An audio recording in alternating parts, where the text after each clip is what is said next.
Bismillahirrahmanirrahim. Assalamualaikum warahmatullahi wabarakatuh. Perkenalkan, nama saya Nia Aprilia dengan NIM 238011017 dari kelas A23. Baik, saya akan mempresentasikan PPT saya yang berjudul Transfer dan Diagnosis Kesulitan Belajar. Pengertian transfer belajar. Transfer belajar merupakan konsep penting dalam dunia pendidikan yang merujuk pada kemampuan peserta didik untuk menerapkan pengetahuan, keterampilan, sikap, dan pengalaman belajar yang telah diperoleh sebelumnya ke dalam situasi atau konteks yang baru. Transfer belajar terjadi ketika peserta didik mampu mengenali hubungan antara pengetahuan yang telah dimiliki dengan situasi baru, kemudian menyesuaikan untuk menyelesaikan masalah yang dihadapi. Dengan demikian, dapat disimpulkan bahwa transfer belajar adalah proses penerapan hasil belajar ke dalam situasi baru yang melibatkan kemampuan berpikir tingkat tinggi, pemahaman mendalam, serta keterkaitan antara pengalaman belajar sebelumnya dengan konteks yang dihadapi. Jenis-jenis transfer belajar.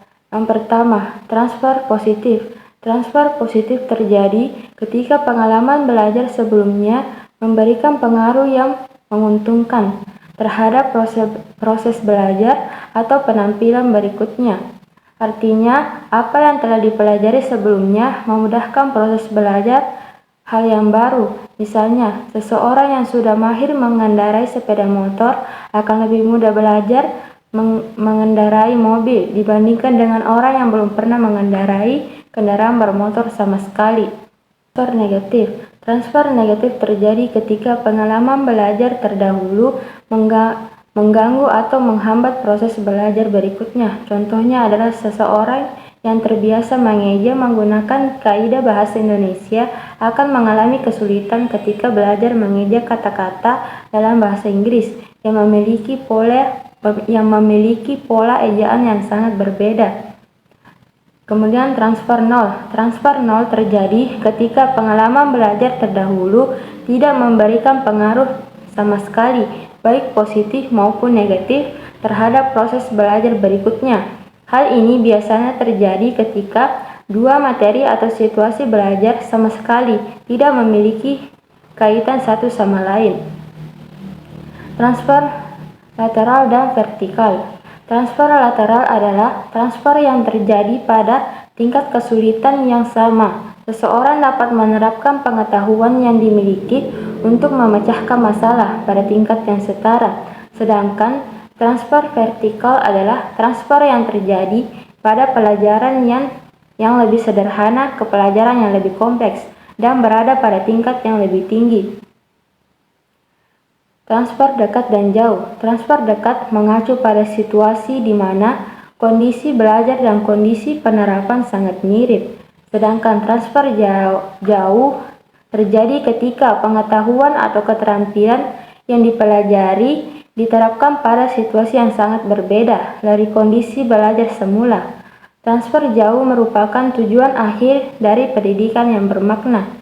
Pengertian kesulitan belajar. Kesulitan belajar merupakan suatu kondisi di mana peserta didik mengalami hambatan dalam proses menerima, memahami, atau mengelola informasi, sehingga berdampak pada rendahnya pencapaian hasil belajar. Hambatan tersebut dapat terjadi pada berbagai aspek seperti kemampuan membaca, menulis, berhitung, maupun memahami konsep-konsep tertentu dalam pembelajaran.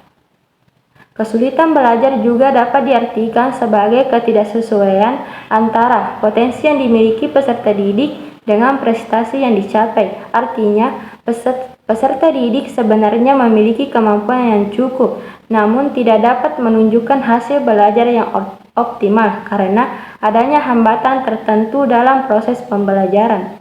Tujuan diagnosis belajar. Yang pertama, mengetahui bentuk kesulitan belajar peserta didik. Diagnosis bertujuan untuk mengetahui secara jelas bentuk kesulitan yang dialami peserta didik, baik dalam aspek kognitif, afektif, maupun psikomotor. Identifikasi faktor penyebab kesulitan belajar. Diagnosis kesulitan belajar juga bertujuan untuk mengidentifikasi faktor-faktor penyebab kesulitan belajar, baik yang berasal dari dalam diri peserta didik maupun dari lingkungan sekitarnya. Menentukan program remedial atau tindak lanjut. Tujuan lainnya adalah sebagai dasar dalam merancang program remedial atau tindak lanjut pembelajaran. Hasil diagnosis dapat digunakan oleh guru untuk menentukan metode, media, dan pendekatan pembelajaran yang tepat guna membantu peserta didik mengatasi kesulitan yang dialaminya. Meningkatkan kualitas pembelajaran. Diagnosis kesulitan belajar juga bertujuan untuk meningkatkan kualitas pembelajaran secara keseluruhan. Informasi yang diperoleh dari proses diagnosis dapat menjadi bahan evaluasi bagi guru dalam memperbaiki strategi, metode, maupun media pembelajaran yang digunakan. Kesimpulan, transfer belajar merupakan kemampuan yang penting yang harus dimiliki peserta didik dalam menerapkan pengetahuan, keterampilan, dan sikap yang telah diperoleh ke dalam situasi baru. Keberhasilan transfer belajar sangat dipengaruhi oleh tingkat pemahaman peserta didik dan pembelajaran yang digunakan oleh guru. Kesulitan belajar merupakan kondisi yang dapat menghambat proses pembelajaran peserta didik yang disebabkan oleh berbagai faktor, baik dalam diri maupun dari lingkungan.